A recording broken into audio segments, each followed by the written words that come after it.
Festival premiere of her latest film, Cooking with Stella. She walked the red carpet just days after revealing that she was battling myeloma, a rare form of cancer. And now 2 months later, Lisa is starting a new type of treatment, as in studio with me today to talk about it. And I'm looking at these pictures of you, Lisa, and thinking, you know what, what was going through your mind at that time, walking through and having to discuss this film after having told basically the world, listen, I'm fighting a really rare form of cancer? It was actually the most relaxed that I've ever been on the red carpet, because it's never been something that I've been particularly comfortable with.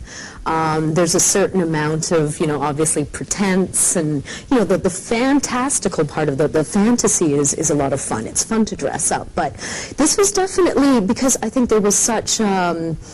there was a lot of openness and honesty, and there was a lot of support that I felt, even though I was probably the heaviest that I've ever been in my life, I just went out there and worked it and had so much fun. And speaking of support, there are a lot of those, you say, suffering with cancer have become a huge support system for you. You're writing a blog right now, and you talk about that a lot. You've got a new family, don't you? I do. The Yellow Diaries has opened up so many new channels, I think, in my life. It's definitely, a lot of people sometimes come up to me and thank me. They say thank you for being open and speaking about this particular multiple myeloma openly. But, I always sort of turn that on its head, because I've gotten so much more out of this experience than I could have ever anticipated. It's been very cathartic.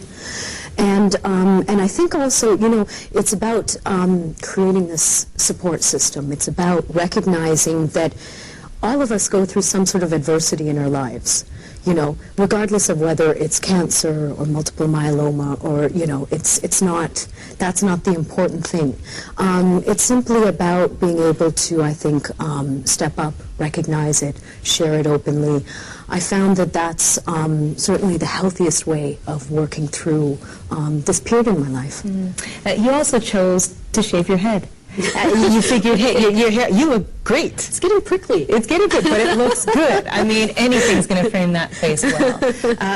But it's interesting. I wonder, is it cancer chose you? Obviously, you didn't choose it. So shaving your head, obviously, your choice. I'm going to do this before the inevitable happens. Yeah, it's also not like I haven't been down this route before. I also have cut my hair off for water. Yes. But this was a very, very different experience, and I think, as you pointed out, Marci, it's more the matter of choice, and that's where I started feeling a little bit conflicted. So we thought, let's preempt it. It's going to go.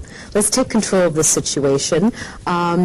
I called my partner over. He came over with his professional clippers, gave me a good shaving, and now I have a Ziploc bag of my hair that I'm trying to figure out what to do with. So any suggestions are very welcome, because we're still raising money for the Multiple Myeloma Research Chair at Princess Margaret Hospital, which we recently inaugurated, and which is actually, I think, a great step forward in terms of coming closer towards, moving towards the cure. And I know you've started a new treatment. We wish you the best of luck. Please stay in touch, okay? Thank you, Come back Marci. and we'll continue to read your blog. Absolutely.